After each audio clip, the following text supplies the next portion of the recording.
யார் படம், யார் நடிச்சிருக்கா அப்படிங்கிறதெல்லாம் இல்லாமல் ஒரு ஃபோன் காலுக்கு மதித்து இங்கே வந்து இவ்வளோ நேரம் வெயிட் பண்ண ஒவ்வொருத்தருமே பாதம் தொட்டு என்னுடைய வணக்கத்தை சொல்லிக்கிறேன். முதல்ல யாரோ படம் எடுக்கிறாங்க, யாரோ ரிலீஸ் பண்ணுறாங்க, யாரோ நடிக்கிறாங்க, இதில் நமக்கு என்ன இருக்குங்கிறது இல்லாமல் ஒரு நல்ல சினிமா எடுக்கிறவங்களுக்கு பின்னாடி பக்கத்தில் நிற்கணும் அப்படிங்கிற ஒரு விஷயம். தனஞ்சயன் சார் கூட அவருக்கு வேலை இருக்குது கிளம்புங்க சார் சொன்னாங்க. இல்லை சார், நீங்கள் தனியாக இருப்பீங்க. ஏன்னா எப்போவுமே இந்த கல்யாணத்தப்போ கூட ஒரு மாப்பிள்ளை தோழன் இருப்பாங்க. இதில் 1000 பிரச்சனை இருந்தாலும் அந்த கட்சிப்படுத்தி கொடுத்துட்டு மனசு ஆறுதல் படுத்திட்டு, நான் இருக்கேன்டா அமைதியாரு, கல்யாணம்லாம் அப்படி தான் பதட்டமாக இருக்கும், சரியா போய்டும் அப்படிங்கிற மாதிரி இந்த ரிலீஸுக்கான ஒரு பதட்டமும் சூழல் இருக்கும்போது ஒரு ஆறுதலாக இல்லை ஜெரன் சார் எல்லோரும் போனால் கூட நான் இருக்கேன், நீங்கள் பேசுகிற வரைக்கும் நான் இருக்கேன்னு சொன்னேன். உங்களுக்கு என்னுடைய பெரிய நன்றி சொல்லிக்கிறேன் சார். அதுக்கப்புறம் இங்கே வந்த ஒவ்வொருத்தருமே, பரத்தாக இருக்கட்டும், ரொம்ப ஷார்ட் நோட்டீஸில் பிளான் பண்ணி இதுக்கு ப்ராப்பராக யார் ரிலீஸ் பண்ணணும், யார் வாங்கிக்கிறது, இதெல்லாம் ஒரு பிரச்சனை இருக்குது இன்றைக்கி. யார் வரணும், யார் பண்ணணுன்னு இது எதையுமே எதிர்பார்க்காம இந்த மேடைக்கு கூப்பிட்டோடனே வந்த பரத், அவருக்கு முதல்ல நன்றி. பரத்துக்கு ஒரு சர்ப்ரைஸ் இருக்குதுன்னு சொன்னேன். அவரை கிளம்பி கொஞ்சம் ஒர்க் இருக்கு, ஹாஸ்பிட்டல் கொண்டு போயிட்டார். ஏன்னா அந்த படம் ஃபஸ்ட்டு பரத் தான் நடிக்கிறதா இருந்தது, அவருக்கு போய் கதை சொல்கிறதா இருந்துச்சு. அதுக்கப்புறம் அடுத்த கதைக்கு டிஸ்கஷன் போயிட்டுருக்கு. பரத்தை வச்சு படம் பண்ணலான்னு பேசிட்டு இருந்தார். அதான் நான் சொன்னேன், நீங்கள் வாங்க பிரதர், உங்களுக்கு ஒரு சர்ப்ரைஸ் இருக்குதுன்னு சொன்னேன். அவருக்கு அது இன்னும் தெரியாது, கிளம்பி போயிட்டார். ஏன்னா அடுத்து ஒரு 3 படம் பண்ணுறதுக்கு அவர் டிஸ்கஷன் பண்ணிகிட்ருக்காரு. அடுத்ததாக நான் சினிமாவில் இருக்கேனா இல்லையான்னு எல்லாருக்கும் ஒரு டவுட்டு. இந்த பிக் பாஸ் போயிட்டு வந்ததுக்கப்புறம் கொஞ்சம் ஆளே காணோம். நெஞ்சுக்கு நீதி படம் பண்ணார். அப்புறம் மக்கள்கிட்ட எனக்கு என்ன தெரியும் அப்படிங்கிறது ஒவ்வொரு நேரமும் எனக்கு தெரியறதில்ல. ஆனால் என்னை சுற்றி இருக்கிறவங்களுக்கு, மற்றவங்களுக்கு தெரியும். அப்படி எனக்கு என்ன தெரியும், என்னால் என்ன முடியுங்கிறத நம்பி இன்றைக்கி ஒவ்வொரு வாய்ப்பை கொடுத்த என்னுடைய ஒவ்வொரு தயாரிப்பாளருக்கும், ஒவ்வொரு இயக்குனருக்கும், ஒவ்வொரு டெக்னீஷியனுக்குமே இந்த நேரத்தில் நான் அவங்களுடைய பாதம் தொட்டு நன்றி சொல்லிக்கிறேன். அதுக்கு அடுத்ததாக எனக்கு பிக் பாஸுக்கு அப்புறம் எனக்கு ஒரு பெரிய வாய்ப்பை ஏற்படுத்தி கொடுத்த வாத்தமிழாவுடைய producer Cheers Entertainment, Cheers Music, அவங்க அபிமேமுக்கு அண்ட் செல்வா சாருக்கு ஒரு பெரிய நன்றியை சொல்லிக்கிறேன்.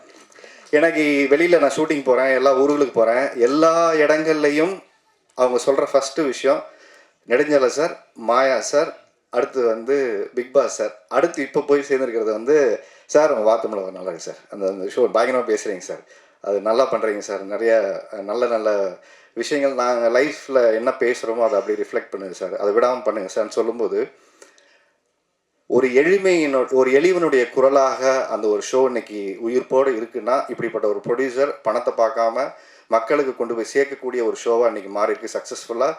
அவங்க எங்கிட்ட ஒரு ப்ராமிஸ் பண்ணாங்க, நான் உள்ளே வரும்போது, நான் உள்ளே வேணான்னு சொல்கிறதுக்காக தான் உள்ளே போனேன். நமக்கு எது எப்படி இவ்வளோ நேரம் பண்ண முடியும், நமக்கு நடிக்க தெரியும், அங்கே போய் ஷோ எப்படி ஹேண்டில் பண்ண பழக்கம் இல்லை உன்னால் முடியும், ஃபஸ்ட்டு உன்னை யாருன்னு எனக்கு தெரியாது, அப்புறம் சொன்னாங்க நீ அப்படி இப்படிலாம் சொன்னாங்க, நீ இப்போ பயங்கரமாக பேசுவேன், பிக் பாஸில் அப்படி பேசுவேன் இப்படி பேசுவேன், எப்படி பேசுறியோ எனக்கு தெரியாது, கொஞ்சம் ஆரண்டி பண்ண, நீ எவ்வளோ அடித்தாலும் தாங்குற ஆளாக இருக்க, அதனால் தைரியமாக வா, இந்த ஷோ பண்ண கரெக்டான ஆள் நீங்கள் தான். 2-3 பேர் ஷார்ட்லிஸ்ட் பண்ணோம், அதனால் கரெக்டான ஆடு நீ தான், நீ வா அப்படின்னு சொல்லி உள்ள தூக்கி போட்டாங்க.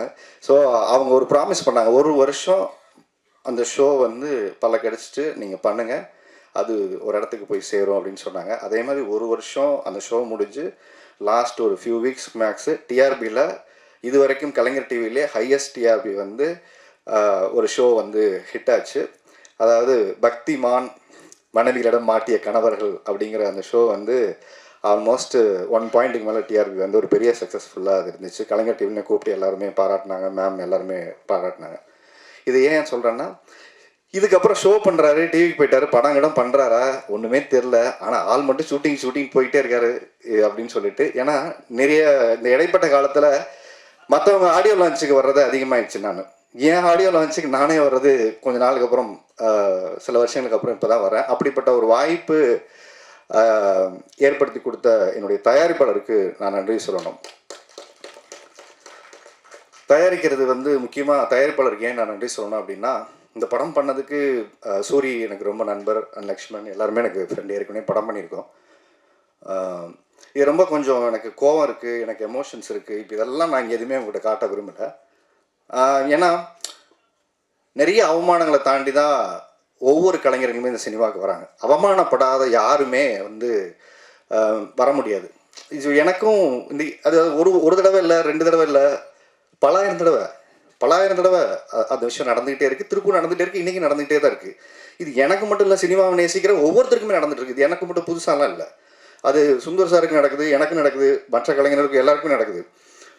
இந்த படம் ஏன் இப்போ சார் கூட சொன்னார் 27 நீங்கள் போட்டிங்களா சார் அப்படின்னு சொன்னார். ஏன்னா சார் படம் பார்த்துட்டாரு தனஞ்சயன் சார், பார்த்துட்டு ரொம்ப நல்லா வந்திருக்கு. ஒரே ஒரு விஷயம் தான் சொன்னார், சின்சியரான ஒரு அட்டம்ப்ட் இந்த படத்தில் தெரியுது.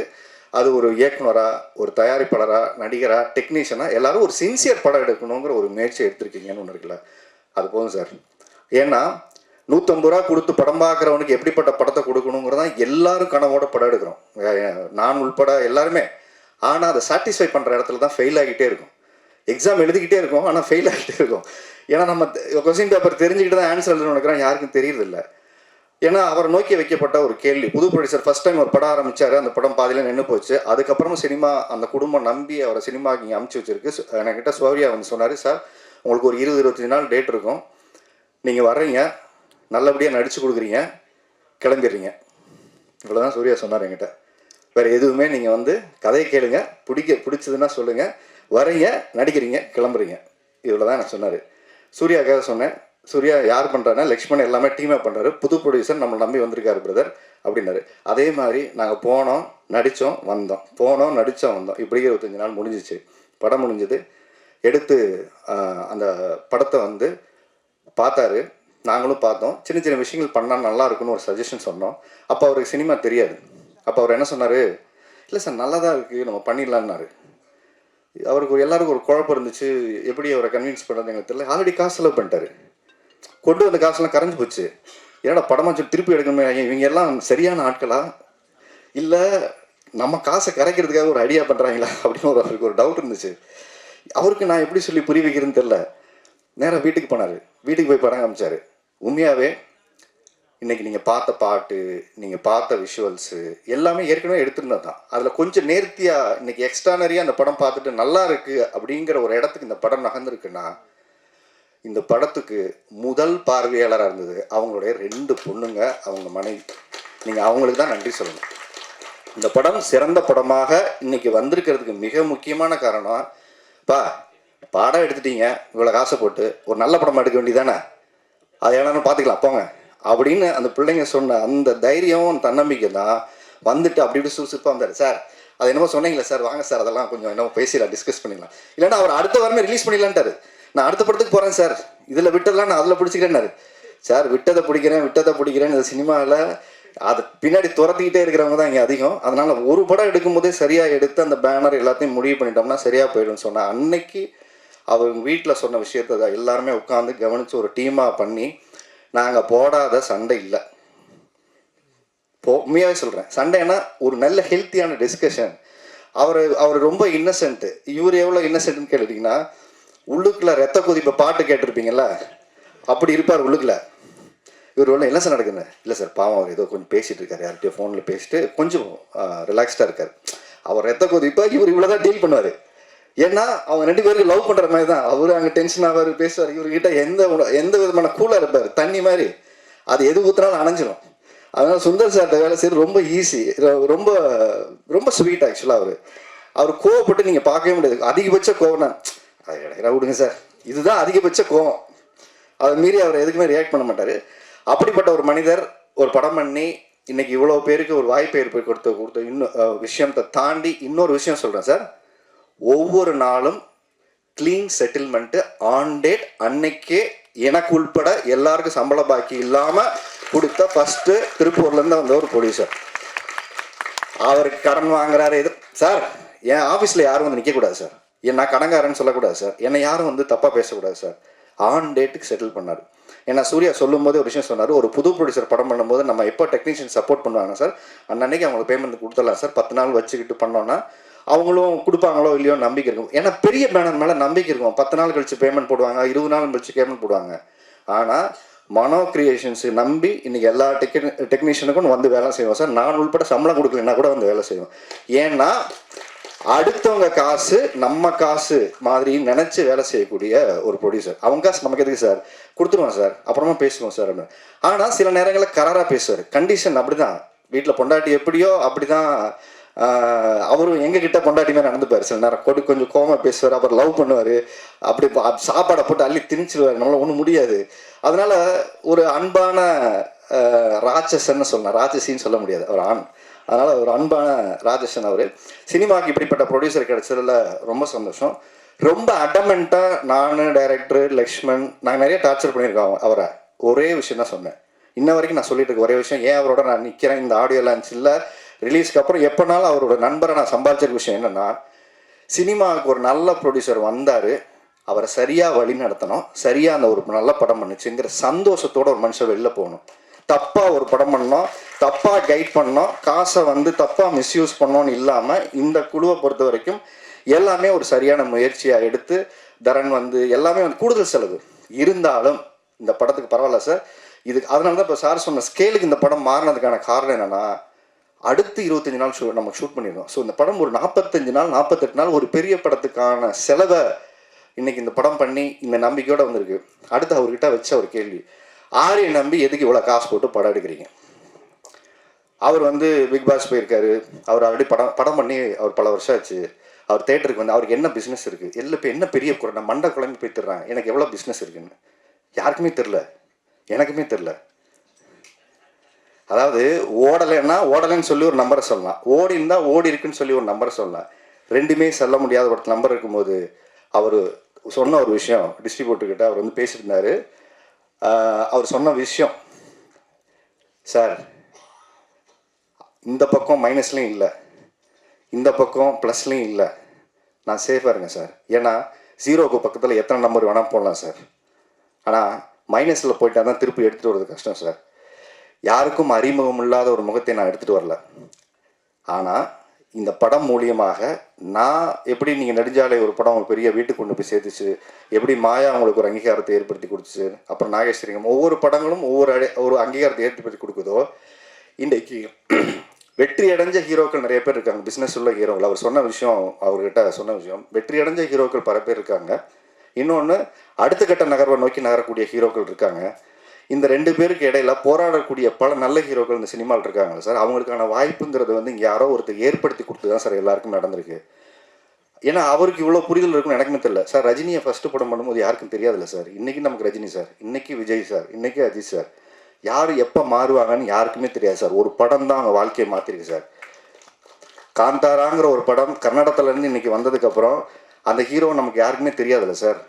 ஃபஸ்ட்டு படம் பண்ணும்போது தெரியாது. எந்த நம்பிக்கையில் அவங்களுக்கு 30 கோடி போட்டு காசு எடுத்தாங்க, அந்த நம்பிக்கை ஏன் சார் நமக்கு இருக்க மாட்டேங்குது அப்படிங்கிற அந்த கேள்வியை அதே லவ் டுடே படமாக இருக்கட்டும், இவர் சொன்ன உதாரணம் சொன்னது. அப்போது யாரையோ நம்பி யாரையோ காசு போட்டால் தான் சார் இந்த படம் ஜெயிக்க முடியும். அப்படி யாரையோ நம்பி போடுறதுக்கு நான் உங்களை நம்பி காசு போட்டேன் சார், கட்டாயம் இந்த படம் எனக்கு கரை சேர்க்கும் சார். அதனால் நான் கவலைப்படலை சார். அதுக்கப்புறம் இந்த படத்தை கொண்டு போய் சேர்க்குற ரிலீஸில் இருக்கக்கூடிய சிரமங்கள், அவர் எஃப்எம்எஸ் பிஸ்னஸ் இதெல்லாம் பேசும்போது நிறைய சிக்கல்களை தாண்டி எனக்கு தெரிஞ்சு வடிவேல் சொல்கிற டைலாக் மாதிரி எவ்வளோ அடித்தாலும் தாங்கக்கூடிய ஒரு ப்ரொடியூசராக மாறிட்டார். குனிகிறாரு, அடி இந்த பக்கம் அடிங்கடா, அந்த பக்கம் அடிங்கடா, இப்படி கேட்குறீங்களா அப்படின்னு ஆள் லேட்டாரு. ஸோ ஏன்னா அவருக்கு இங்கே தெரியல, முன்னாடி சொல்லும்போது அதுக்கு அவருக்கு ஃபஸ்ட்டு எல்லாம் ஃப்ரெஷ்ஷாக இருந்துச்சு சார். இங்கே ஃப்ரெஷ் ஒரு இடத்துல பிஸ்னஸ் பேசும்போது கரெக்டாக ஒரு கைட்லைனில் போகலைன்னா சுற்றிடும் சார் அப்படிங்கும்போது, இப்போ அவர் நிறைய பேர் சுற்றல் விட்றாங்க. இப்போ கொஞ்சம் ட்ரெயின் ஆகிட்டு அவரை எல்லாத்தையும் சுற்றல் விட்றாரு. இவ்வளோ தானே படம், வாங்க வாங்க வாங்க பார்த்துக்கலாம் அப்படின்ட்டு. அதனால் 27 ஃபிக்ஸ் பண்ணிவிட்டு கூட அதான் சொன்னார், இல்லை சார் ஃபிக்ஸ் பண்ணிட்டு அடுத்து 2 மாதம் நமக்கு லீவு இல்லை சார், எக்ஸாம் வருது, நிறைய பணம் போட்டிருக்கு சார், பண்ணிட்டோம், ஜனநாயகம் தள்ளி போயிடுச்சு சார், இந்த கேப்பை ஃபில் பண்ணுறோமோ இல்லையா சார், நாம் தேட்டரை ஃபில் பண்ணுவோம் சார்னு சொன்னார். கேப்பை ஃபில் பண்ணுறதுக்கு நிறைய படம் வரலாம் சார், தேட்டரை ஃபில் பண்ணக்கூடிய ஒரு நல்ல படம் கொடுத்துருவோம் சார் அப்படிங்கிற ஒரு நல்ல முயற்சியோட இந்த படம் எடுக்கப்பட்டிருக்கு. எனக்கு ஆதங்கம் கோபம் இதெல்லாம் சொன்னதுக்கு பின்னாடி என்ன விஷயம்னா, எங்கோ ஒருத்தர் யாரோ ஒருத்தருக்கு வாய்ப்பு கொடுத்தா மட்டும்தான் எல்லாருமே அடுத்த கட்டத்துக்கு நகருவாங்க. இல்லைன்னா அந்த வாய்ப்பு கொடுக்கக்கூடிய ஒவ்வொரு தயாரிப்பாளருக்கும் நம்ம நன்றியுள்ள இதாக இருக்கணும். எனக்கு வாய்ப்பு கொடுத்த என்னோட தயாரிப்பாளருக்கு நான் நன்றியுள்ள ஆளாக இருக்கணும்னு நினைக்கிறேன். ஏன்னா நான் உதவி இந்த படம் பண்ணோம், ஜெயிக்கணும், அவ்வளோதான். ஏன்னா நான் 5 கோடி ரூபா போட்டு நீங்கள் படத்தை பண்ணுறவருக்கு நான் கொடுத்த இந்த சின்ன காசு ஒன்றும் பெரிய காசு கிடையாது. ஆனால் நான் காசு கொடுக்குறேன்னு இது ஏன் படத்துக்கு காசு கொடுக்கல, இது நம்ம படம், நாங்கள் சார் ஒரு பிரச்சனைன்னு வரும்போது ஒரு இடத்துக்கு நான் இந்த படத்தை நம்பலைன்னா அப்போ யாரை நம்புவா? எனக்கு ஒரே கேள்வி தான் இருந்தது. நானே இந்த படத்தை நம்பலை அப்படின்னா நானே போக, அப்போ இந்த சுயநலமாக ஒரு இடத்துல இருக்கும்போது என் சம்பளம் எனக்கு கொடுத்துருங்க சார், நான் வாங்கிட்டு போகிறேன்னு இல்லாமல் நாம் எல்லாம் ஒரு இடத்துல நின்று இந்த படம் பண்ணணுங்கிற முடிவோடு வந்திருக்கோம். அதுக்கப்புறம் ஒரே விஷயம் சார், இன்னொரு விஷயம் சொன்னாங்க, அது ரொம்ப ஹர்ட்டிங்காக இருந்துச்சு எனக்கு. ஏன்னா எனக்கு இது சினிமா வரும்போது சொன்னாங்க, இந்த மூஞ்சியெல்லாம் யார் பாப்பா அப்படின்னு சொல்லி ஒரு விஷயம் சொன்னாங்க. அதுக்கப்புறம் இந்த மூஞ்சியை நம்ம ஒரு இடத்துக்கு போராடி வர வேண்டியது இது எல்லாருக்கும் நடக்க வச்சு. ஆனால் இப்போ சொன்ன விஷயம், சார் அவர் பிக் பாஸ்க்கு வந்தார், 16 கோடி ஓட்டு போட்டாங்க, அவருக்கு எந்த மக்கள் வந்து தேட்டருக்கு ஓப்பனிங் வரும் எப்படி பார்ப்பாங்க அப்படிங்கிற ஒரு கேள்வி எல்லாரும் கேட்குறாங்க சார் அப்படின்னு ஒரு விஷயம் சொன்னாங்க. நான் அவங்களுக்கெல்லாம் ஒரே பதில் தான் இப்போ நான் சொல்ல வேண்டிய விஷயமா நான் பதில் சொல்கிறேன். நான் பிக் பாஸில் போகும்போது எனக்கு இத்தனை பேர் ஓட்டு போடுவாங்க, எனக்கு இவ்வளோ பேர் சப்போர்ட் பண்ணுவாங்க, எனக்கு இவ்வளோ பெரிய ஆதரவு இருக்கும், எதுவுமே எனக்கு தெரியாது. எதுவுமே எனக்கு தெரியாது. நான் சினிமாவுக்கு வந்த காலத்துலேருந்து என் பாக்கெட்டில் எவ்வளோ இருக்கோ, 10 ரூபா இருக்குன்னா என் குடும்பத்துக்கான தேவை போக 1 ரூபாயோ 4 நாளோ செலவு பண்ண அந்த மக்களுக்கும் இந்த சமுதாயத்துக்கும் செலவு பண்ணுங்கிற என்னோடய எண்ணங்கள் அன்னையிலேருந்து இன்னைக்கு வரைக்கும் மாறல. கோடிக்கணக்கில் சம்பாதிச்சதுக்கப்புறம் இந்த சமூகத்துக்கு செய்வோம்னு நினைக்கல. அன்னைக்கு காசு இல்லாத போதும் போராட்டத்தில் போய் உட்கார்ந்தோம், சமூகத்துக்கு வேலையை செஞ்சோம். அப்போது இன்னைக்கு நம்ம உள்ளே போகும்போது எனக்கு அன்னைக்கு நான் என்னுடைய வேலையை நான் செய்கிறேன், அது சரியாக இருந்தால் எனக்கு சப்போர்ட் பண்ணுங்கள், இல்லையா எதை சரி பண்ணிக்கலாம்னு சொல்லுங்கள், திருத்திக்கணும். அவ்வளோதான் எல்லாருக்கும் வாய்ப்பு. அதனால எல்லாருமே பிறக்கும் போது இங்கே யாரும் ஸ்டாராக வந்தெல்லாம் பிறக்கிறது இல்லை. இங்கே stars R mat not born. இதை முதல்ல நம்ம எல்லாரும் புரிஞ்சுக்கணும்.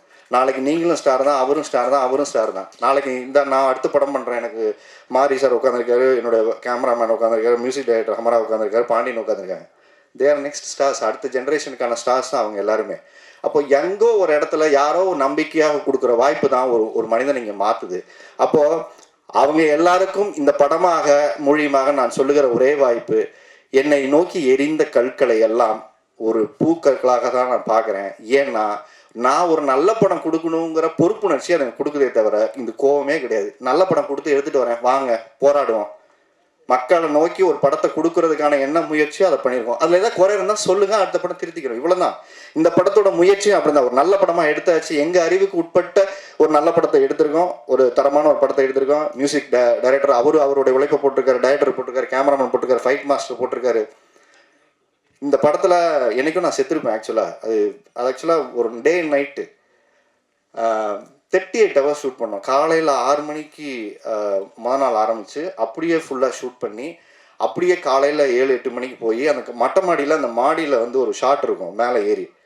எனக்கு அதான் ஃபுல் நேரம் தூக்கம் இல்லை. மேலே போய் நின்றுருக்கோம், போதும்னு சொன்னாங்க. இவங்க வேணாம் சார், வாங்க சார் போதுன்னாங்க. ஒரு ட்ரான் ஷாட் மேலேருந்து எடுக்கணும்னு சொல்லிட்டு மேலே போய் உட்காந்துக்கிட்டு அந்த இடத்துலையே ட்ரெஸ் மாற்றிட்டு மேலே 7 மணிக்கு நல்லா பார்த்துங்க, அங்கேயே படுத்துக்கிட்டு அங்கேயே மேலே போகணும் சார், கீழே போனால் லைட் ஆகிடும், ஏன்னா அடுத்து கால் ஷீட் வந்தோம்னு சொல்லிட்டு அங்கே மாற்றிட்டு அந்த உச்சியில் போய் நிற்கிற ஒரு ஷாட்டு அந்த மேலே அந்த இதில் எனக்கு ஏசி லெக்மெண்ட் ஆராய்ச்சி. மேலே நின்றுட்டுருக்கேன், காற்று அடிக்குது, ஒரு செகண்ட் அசைஞ்சிட்டேன். அங்கேருந்து அன்றைக்கே கீழே விழுந்துருப்பேன். அன்றைக்கி தான் ரியலைஸ் பண்ணேன், சினிமா பேஷனாக லவ் பண்ணால் நான் இவ்வளோ வெறித்தனமாக பண்ணக்கூடாது, நம்ம நம்பி குடும்பம் இருக்குதுன்னு ஒரு பயத்தை க்ரியேட் பண்ண இடம் எனக்கு அந்த இடம்.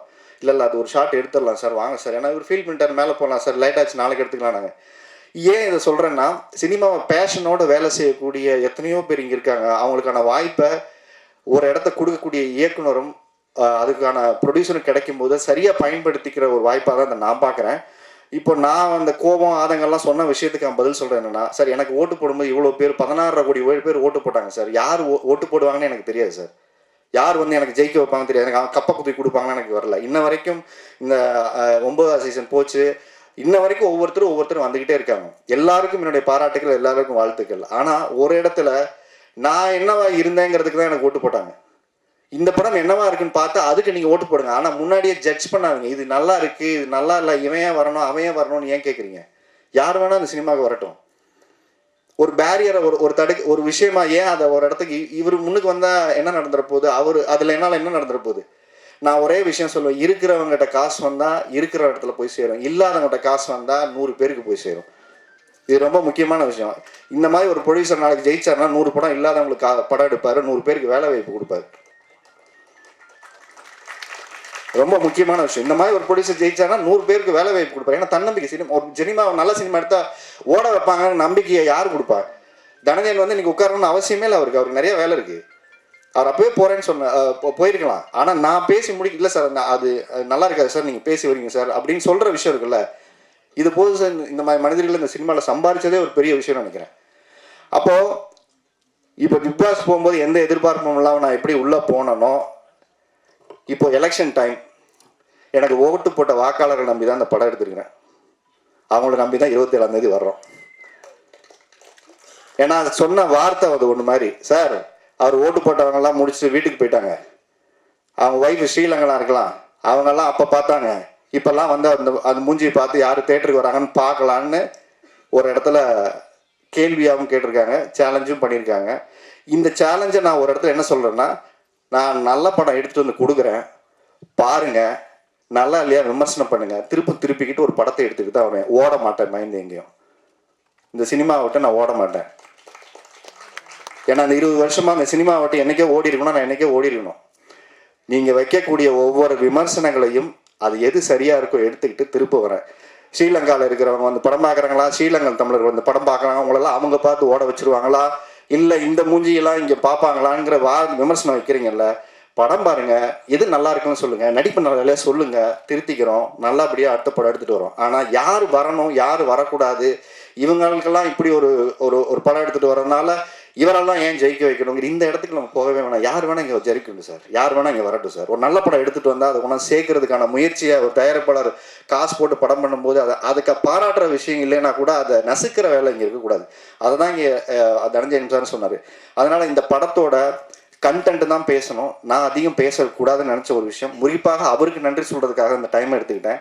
நான் சொல்லி இந்த படத்தை கொண்டு வந்து பிப்ரவரி 27 யார் பொறுப்பில் இந்த படத்தை கொடுக்குறேன்னா, நீங்கள் சொன்ன அதே மக்களுடைய பொறுப்புக்கிட்ட தான் அந்த படம் கொடுக்குறேன். ஏன்னா நான் ஒரு வருஷமாக ஒரு பொறுப்புள்ள ஒரு ஷோ பண்ணிகிட்டு இருக்கேன். அதுக்கப்புறம் இவ்வளோ ரெஸ்பான்சிபிலிட்டி உள்ள ஒரு பொறுப்புள்ள ஒரு தகப்பனா, ஒரு பொறுப்புள்ள ஒரு நடிகனா, இந்த சமூகத்தின் மேல் அக்கறையுள்ள ஒரு மனிதனா, நீங்கள் வேணால் என்ன வேணால் நினச்சிக்கோங்க, ஒரு நல்ல படம் எடுத்து வந்து கொடுக்கணுங்கிற முயற்சியோடு வந்திருக்கோம். இது நல்லா இருக்குது அப்படின்னா பாராட்டுங்க, சரியா இல்லைன்னா சொல்லுங்கள், திருத்திக்கணும். ஸோ பிப்ரவரி 27 இந்த படம் ரிலீஸ் ஆகுது. ஒரு நல்ல முயற்சியாக கூட்டு முயற்சியாக அந்த படம் வருது, தேட்டருக்கு வருது. எல்லாரும் வந்து பார்த்து தேட்டரில் வந்து பார்த்து இந்த படத்தை சப்போர்ட் பண்ணுங்கள். இதற்கு பின்னாடி எல்லாரும் சொல்கிற ஒரே விஷயம்தான் கிளிஷேவான ஒரு டயலாக். இந்த குடும்ப வாழும், அவர் வாழும், நான் வாழ்வேன், இதெல்லாம் கரெக்டு. ஒரே ஒரு விஷயந்தான், நேர்மையாக உழைச்சா, நேர்மையாக ஒரு படம் எடுத்துகிட்டு வந்தால் நீங்கள் தேட்டருக்கு வந்து நேர்மையாக பார்த்து அதை சப்போர்ட் பண்ணுவீங்கிற நம்பிக்கை மட்டும்தான் ஒரு புது ப்ரொடியூசரை கொண்டு வரும், இன்னொரு புது கலைஞர்களை உருவாக்கும். நல்ல சினிமா தமிழில் வரலன்னு நீங்கள் வந்து பார்த்து சப்போர்ட் பண்ணிங்கன்னா கட்டாயம் வரும். அப்படி ஒரு சினிமாவாக அதை ஒரு முயற்சியை நாங்கள் நினச்சி எடுத்திருக்கோம். அது சரியாக இருந்தால் நீங்கள் தயவு செஞ்சு வந்து எங்களை எல்லாரையும் சப்போர்ட் பண்ணுங்கள். இந்த மாதிரி ஒரு தயாரிப்பாளர் ஜெயிச்சானா எங்களை மாதிரி 100 பேருக்கு வாய்ப்பு கொடுப்பாரு. அது பிரஜனுக்கு எல்லாருக்குமே நிறைய வாய்ப்பு கொடுப்பாரு. So thanks to Prajan. இங்கே வந்த ஒவ்வொருத்தருக்குமே என்னுடைய நன்றி சொல்லிக்கிறேன். சூர்யா, கார்த்தி, மேக்கப் மேன், முருகா வந்து கூகார்த்தியோடைய வரிகள் வந்து ரொம்ப எக்ஸ்ட்ரானரியாக அந்த பாடல் கொடுத்துருக்காரு. எனக்கு ரொம்ப வருத்தம் வருது. லவ் சாங்கை இன்னும் கொஞ்சம் கிராண்டாக விஷுவல் பண்ணான்னு அவர்கிட்ட சொல்லிட்டே இருந்தேன். அவர் இப்போ ரிலீஸ் பண்ணதுக்கப்புறம் அவருமே ஃபீல் பண்ணுறாரு, இது கொஞ்சம் அப்படி எடுத்துக்கலாம்ல சார், பாட்டு செம்மையாக இருக்குன்னு சொல்லி மேமும் சொன்னாங்க. அந்த பாட்டு ரொம்ப நல்லா இருக்கு அப்படின்னு சொல்லி சொன்னாங்க. ஸோ உங்களுக்கு அடுத்த படத்துக்கு எனக்கு 2 பாட்டு எழுதியிருக்கீங்க. ஸோ ரொம்ப நல்லா எழுதியிருக்காரு. உங்களுக்கு பெரிய எதிர்காலம் இருக்கும்ன்றத தொடர்ச்சியாக நம்ம வேலை செய்வோம். இந்த சினிமா நல்ல கவிஞர்களை கொண்டாடிய ஒரு சினிமா. நாளைக்கு நீங்கள் கண்ணதாசன் மாதிரி, வாலி மாதிரி நிறைய நல்ல நல்ல பாடல்களை கொடுக்கக்கூடிய ஒரு கவிஞராக நீங்கள் வரணும்னு கட்டாயம் வாழ்த்துறேன். அப்புறம் தரன், எனக்கு நல்ல பாட்டு கொடுத்துருக்கீங்க தரன். மாலை பொழுது மயத்துக்கு அப்புறம் அப்பா பொண்ணுக்கு ஒரு சாங், என் பொண்ணு வந்து அந்த பாட்டை பார்த்துட்டு பயங்கர ஃபீலிங்ஸு. நீ என்னப்பா அந்த பொண்ணெல்லாம் தூக்கி வச்சுட்டு கொஞ்சிட்டு இருக்க, என்ன எப்படி இது கொஞ்சலான்ட்டு. இது வேற பாட்டை போட்டதுக்கப்புறம் அவங்க அம்மா கூட அனுப்பிச்சிட்டா, அந்த பொண்ணை தூக்கி சுத்துற இவன் என்ன பார்க்குறா ஒரு மாதிரியா அப்பா அப்படிங்கிறா. ஸோ அதனால் அந்த பாட்டு அவளுக்கு ரொம்ப, நான் சொன்னேன் திருப்பி அதே மாதிரி உன்னை ஷூட் பண்ணுறேன், உன்னை அது மாதிரி எடுத்து நான் கொஞ்சிறேன்னு அவளுக்கு ப்ராமிஸ் பண்ணியிருக்கேன். வேணாமா, வெக்கத்தை பாரு. ஸோ அதனால் அந்தளவுக்கு அவளுக்கு அந்த பாட்டு பார்த்துட்டு பொசசிவ் ஆயிடுச்சு. மகள்களை பெற்ற அப்பாக்கள் எல்லாரும் காலங்காலமாக கொண்டாடக்கூடிய ஒரு பாடலை கொடுத்துருக்கீங்க. ஸோ உங்களுக்கு என்னோட பெரிய நன்றி. ஏன்னா உலகாயிங்கிற வார்த்தையை கேட்காம ஒவ்வொரு தகப்பனும் கடந்து போக முடியாது. அந்த மாதிரி ஒரு அழகான ஒரு பாடல். அந்த சிங்கர்ஸ் வந்து எல்லாருக்குமே என்னுடைய நன்றியை சொல்லிக்கிறேன். ஒளிப்பதிவாளர் லக்ஷ்மன், நாங்களாம் புழிஞ்சிருக்கோம் அவரை, அவரும் வச்சு செஞ்சுருக்கோம் அவர். ஸோ இந்த படம் அவருக்கு ஒரு பெரிய பிரேக்கு. அப்புறம் டேஞ்சர் மணி ஃபைட்டு வந்து ரொம்ப அந்த இன்டர்வல் பிளாக் ஃப்ளைட் வந்து ரொம்ப மெனக்கெட்டு நாங்கள் பண்ண ஒரு ஃபைட்டு. குறிப்பாக ஒரு 4-5 நாள் நாங்கள் ட்ரிகர்ஸ் எல்லாம் பண்ணி அதை ரெக்கி பண்ணி எடுத்த ஒரு ஃபைட்டு வந்து கிளைமேக்ஸும் வந்து பார்த்திங்கன்னா ஒரு நல்ல ஒரு கிளைமேக்ஸ் ஃபைட்டாக வந்திருக்கு. ஏன்னா 2-3 படம் தொடர்ச்சியாக வேலை பார்த்துருக்கோம். அதில் தான் எனக்கு காலில் முடிஞ்சிருச்சுன்னாரு. நான் அந்த பார்க்கூர்லாம் கற்றுக்கிறேன்னு சொல்லிட்டு அங்கே வந்து நிறைய சாணி போட்டிருந்தாங்க, ஓடி வந்து ஜம்ப் பண்ணலான்னு சொல்லிட்டு நம்ம தான் கொஞ்சம் ஆர்வக்குள்ளராச்சே. இல்லை அது வரேன் துரத்தி தானே போனோம், நான் கொஞ்சம் லென்த் எடுத்துக்கலாம்னு எடுத்தேன். அதை அங்கே கல் இருந்தது, நம்ம அதை பார்க்கல. ஷூவில் ஏறி அடித்தோன்னே அப்படியே ட்விஸ்ட் அடிச்சிச்சு. அதோட ஒரு 6 மாதம் பிரச்சனை. அங்கே போனோடனே மாத்தமலை ஷோக்கு தான் அவங்களுக்கு பிரச்சனை. ஏன்டா ஷோ போயிட்டு ஒரு காலை பார்த்துட்டு வர மாட்டேன். ஏன்னா அங்கே உட்காந்துட்டு ஷோ பண்ண உட்காந்து நிறைய அந்த இடையில பார்த்தீங்கன்னா உட்காந்து ஷோ பண்ணோம். ஸோ அந்தளவுக்கு ரொம்ப டேக் கேர் பண்ணிக்கிட்டாரு. ஸோ அந்த ஃபைட்டெல்லாம் ரொம்ப அழகாக எடுத்து கொடுத்துருக்காரு. எல்லாமே நல்லா வந்திருக்கு. அதுக்கப்புறம் கார்த்தி வந்து இந்த படத்தில் இதுக்கப்புறம் நிறைய படம் உங்களுக்கு கூப்பிடுவாங்க. கார்த்தி ரெடியாக இருந்துக்கேன், உங்கள் டேட்ஸ் ஃப்ரீயாக வச்சுக்கோங்க. நடிப்பை நான் வந்து நிறையா கற்றுக்குங்க. ஏன்னா நிறைய பேருக்கு உதவி செய்கிற மனிதர்கள் வளர்ந்தால் தான் நிறைய பேருக்கு நம்ம சம்பாதிச்சு தான் நிறைய பேர் செய்ய முடியும். அதனால் அது ரொம்ப முக்கியமான விஷயம். நான் சீரியஸாக சொல்கிறேன், உங்கள் முகத்துக்கும் உங்கள் நடிப்புக்கும் ஒரு ஃபீல் இருக்குது. ஒவ்வொருத்தருக்கிட்ட ஒன்று இருக்குங்க. உங்ககிட்ட ஒரு நல்ல விஷயம் ஒன்று இருக்குது ஸ்க்ரீன் ப்ரெசன்ஸில். அதனால் அதை நல்லபடியாக இந்த போராடி உங்ககிட்ட வாங்கிட்டார் எல்லாத்தையும். அடுத்த படத்துக்கு அந்த போராட்டத்தை குறைச்சிட்டு நீங்களாவே இயல்பாக நடிக்கிற இப்போ தயாராகிட்டிங்கன்னா ஒரு சீசன் நடிகர் ஆகிடுவீங்க. ஸோ எல்லாருக்குமே என்னோட நன்றி. அதுக்கப்புறம் நம்ம யூடியூபர் பாய்ஸ், இந்த படத்தில் யூடியூபர் பாய்ஸ் கேங் இருக்குது. ஸோ எல்லாருமே இன்ஃப்ளூயன்சஸ்ஸு. அவன் வந்து விஜய் ஆகிட்டான், ஒருத்தர் வந்து பிளாகர் ஆகிட்டாங்க, எல்லாரும் ஆல்ரெடி பண்ணிகிட்ருக்காங்க. ஸோ அவங்களோட டீம் யுனைட்டி எனக்கு ரொம்ப இன்ஸ்பைரிங்காக இருந்தது. வாங்கடா எல்லோரும் வந்து ஒரு ஃபோட்டோ எடுத்துக்கலான்னு சொன்னேன். ஒரு ஆள் வரல, 2 ஆள் வரல. நாங்கள் வரமாட்டோம் சார்ட்டாங்க. அது எல்லாம் வந்ததுக்கு இங்கே இல்லை சார், எங்கள் டீம் வந்தால் தான் நாங்கள் ஃபோட்டோக்கே வருவோம்னு சொல்லிட்டு அந்த டீம் மெயின் கேட் அவன் வந்ததுக்கப்புறம் தான் எல்லாருமே வந்து சேர்ந்து ஃபோட்டோ எடுத்துக்கிட்டாங்க. ஸோ அவங்களுடைய உழைப்பும் ஒரு முக்கியமாக பாராட்டப்பட வேண்டியது. முக்கியமாக அந்த குழந்தை செல்லம் ஆர்டரே இது தயவு செஞ்சு ஒரு பெரிய கைதட்டு கொடுத்துருங்க.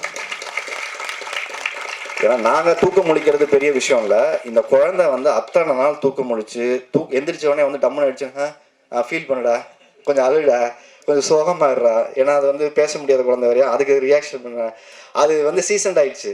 நாங்கள் எதாவது கூப்பிட்டு பண்ணோன்னா அந்த அளவுக்கு ஆயிடுச்சு. அது சீசன்ட் அது ரியாக்ஷன்லேயே ஆயிடுச்சு. ஸோ பல்லு விழுந்துருச்சு.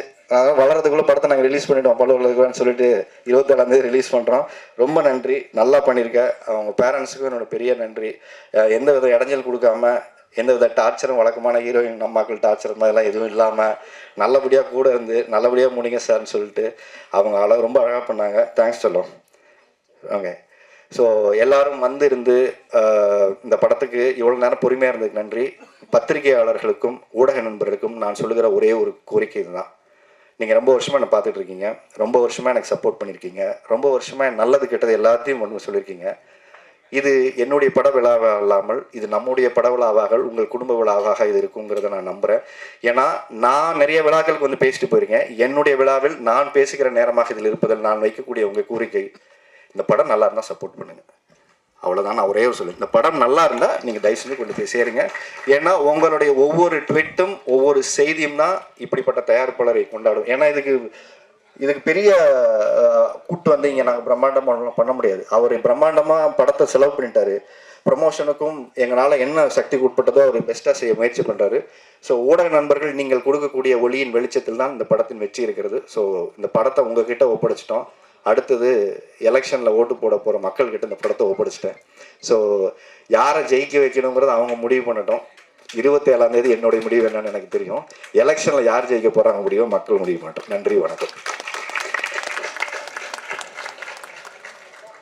தேங்க்யூ. 4th ஃப்ளோர் படத்தின் இசை வெளியீட்டு விழாவிற்கு வந்திருந்து சிறப்பு சேர்த்த அனைவருக்கும் எங்கள் அன்பும் நன்றியும். Thank you so much. Good night. By.